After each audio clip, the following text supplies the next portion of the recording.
इसका दुष्परिणाम ये होता है कि जब जब प्रधानमंत्री जो कहते हैं उसका उल्टा रिएक्ट जनता करती है। मार्केट एक्सपर्ट हैं मुकेश जैन जी, मैं आपसे जानना चाहता हूं कि ईरान की वजह से बिगड़ते हालात क्या किफायती कदम उठाने से सुधरेंगे?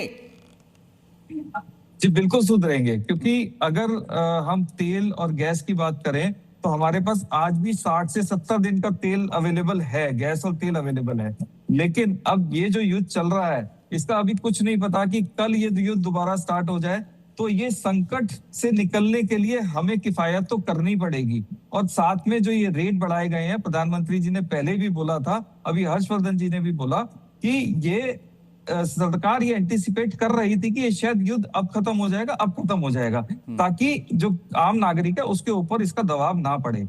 क्योंकि पॉलिटिकली तो हमें कुछ भी कहना कोई फर्क नहीं पड़ता, लेकिन अगर सच्ची बात है सरकार जो चला रहे हैं उनको पता है वो कैसे सरकार चला रहे हैं। तो 3 रुपए बढ़ना मेरे ख्याल से कोई बहुत बड़ी बढ़ोतरी नहीं है। अगर आप देखेंगे तो हम करीब 85 लाख बैरल डेली हम इंपोर्ट करते हैं, तो अगर उसमें हम बचत की बात करते हैं तो कोई उसमें दो राय नहीं है। और दूसरी ये कि अगर ये युद्ध चलेगा तो डेफिनेटली महंगाई बढ़ेगी। अगर पेट्रोल डीजल के 3 रुपए बढ़ाने से मुकेश जैन साहब अगर कोई बड़ी बात नहीं है, लेकिन घरेलू सामान महंगा हो जाएगा, बहुत सारी चीजें महंगी हो जाएंगी, स्कूल की बच्चों की वैन महंगी हो जाएगी, स्कूल जो बच्चों का दूध आ रहा है दूध महंगा हो जाएगा, राशन, इन सब चीजों के ऊपर भी सरकार को नियंत्रण करना पड़ेगा ना। खाली कि पेट्रोल डीजल महंगा हो गया कोई बड़ी बात नहीं है। नहीं, तो इस बात से ये कहकर मैं एक चीज नहीं झाड़ सकते, नहीं मुकेश जैन साहब, इस बात से ये कहकर के पल्ला नहीं झाड़ सकते कि कुछ 3 रुपए की बढ़ोतरी कोई खास बढ़ोतरी नहीं है। इसकी 3 रुपए की बढ़ोतरी बहुत जगह असर डालेगी। नहीं, मैं तो कह रहा हूँ सर और बढ़ोतरी आएगी,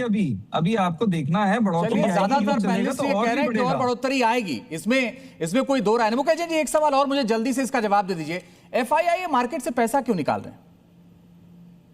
तो देखिए FII मार्केट से पैसा, ये सरकार की सोचने वाली बात है, क्योंकि हमें इसमें कदम उठाना पड़ेगा। अभी तक हम जो बात कर रहे थे वो हम बात कर रहे थे कि किसी तरह से हम अपनी फॉरेन एक्सचेंज को बाहर जाने से बचाएं, लेकिन हमें ध्यान देना पड़ेगा कि फॉरेन एक्सचेंज देश में आए, तो उसके लिए FII हमें एक कदम उठाना पड़ेगा। कैपिटल गेन को हमें कहीं ना कहीं या तो कम करना पड़ेगा या खत्म करना पड़ेगा, जिससे कि इंडिया के अंदर इन्वेस्टमेंट ल्यूक्रेटिव हो, जिसकी वजह से यहाँ पे पैसा है निकले नहीं। तो ये जो गैप जो फॉरेन एक्सचेंज का क्रिएट हो रहा है, जो स्कैट जो करंट अकाउंट डेफिसिट क्रिएट हो रहा है, इसको कहीं ना कहीं हम मिनिमाइज कर सकें। ठीक है, मैं आपके पास हूं। शादी जी, आप संजीव झा का जवाब देना चाह रही थी, जल्दी से। मैं जी, संजीव झा से जब पूछा गया विकल्प क्या है तो उन्होंने ऑयल बॉन्ड्स का जिक्र नहीं किया, लेकिन उन्होंने UPA 2 की सरकार की बात की।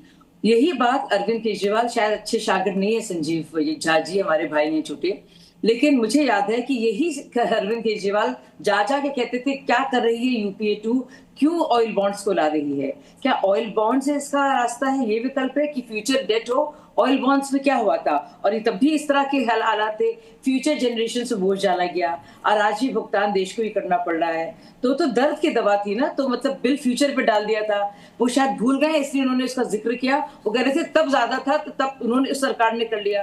तो एक बता दूं, दूसरी बात अब बताइए, जो फॉरेक्स की आप बात कर रहे थे, अगर क्राइसिस में है तो अगर इतना प्रेशर है रुपए पर और डी वैल्यू हो रहा है, जाहिर सी बात है इस पर ख्याल रखना पड़ेगा। देश में कोई भी संकट आता है, हर मुल्क में होता है, जब अंतर्राष्ट्रीय संकट आता है देश के सारे नागरिक मिलकर उसका बोझ उठाते हैं। इसीलिए तो हम लोग वॉर के अगेंस्ट हैं, इसीलिए भारत की पूरी क्लियर नीति है कि हम लोग बुद्ध का देश है, युद्ध का नहीं है। इसीलिए तो हमारे लिए दिक्कत है। और आप जवाब देना, बोलिए जल्दी। मैं जवाब दूं। देखिए, ऑयल बॉन्ड की बात अभी साजिया जी कर रही थी। एक बार बताइए, ऑयल बॉन्ड कब लिया गया और चर्चा कब हो रही है? अब ये चर्चा 2026 हो रही है, बीच में आपने 12 साल नहीं सुना पहले ज्यादा पैसे थे, और इसलिए आप मुझे बोलने दीजिए ना। इसलिए ऑयल बॉन्ड तो पहले लिया गया था, 14 में प्रधानमंत्री जी ने, फिर क्यों हुआ था कि बहुत हुई महंगाई की, पेट्रोल डीजल की महंगाई की बार, तब उनको पता नहीं था ऑयल बॉन्ड हमें चुकाना है, हम पेट्रोल का रेट कम नहीं कर सकते थे। मैं ये कह रहा हूं कि आप झूठ बोल के देश को, झूठ नहीं भाई साहब, दुनिया को दिख रहा है, उसका ये परिणाम ये है कि आज देश की इकोनॉमी बद से बदतर हो गया। दुनिया देख रही है कि क्या हो रहा है। देश की इकोनॉमी नहीं, देश की इकोनॉमी आपके केवल, बार बार मैं कह रहा हूं कि देश की इकोनॉमी केवल आपके मिसमैनेजमेंट का ये दुष्परिणाम है जो देश के लोग झेल रहे हैं। अच्छा खस्ता चलता हुआ अर्थव्यवस्था को आपने नोटबंदी का ब्रेक लगाया पहले, प्रधानमंत्री मोदी उसके बाद आपने गलत इंप्लीमेंटेशन ऑफ जीएसटी का परिणाम देश ने देखा, फिर कोरोना के मिसमैनेजमेंट का परिणाम देश ने देखा, और अब आपके मिसमैनेजमेंट का परिणाम देश देख रहा है। तो बार बार मैं कह रहा हूं कि प्रधानमंत्री की एक आदमी अगर कोई फेल हुआ है तो इस देश के प्रधानमंत्री फेल हुए हैं। चलिए मैं आपके पास लौटता हूं, मैं लोहिया जी के पास जाना चाह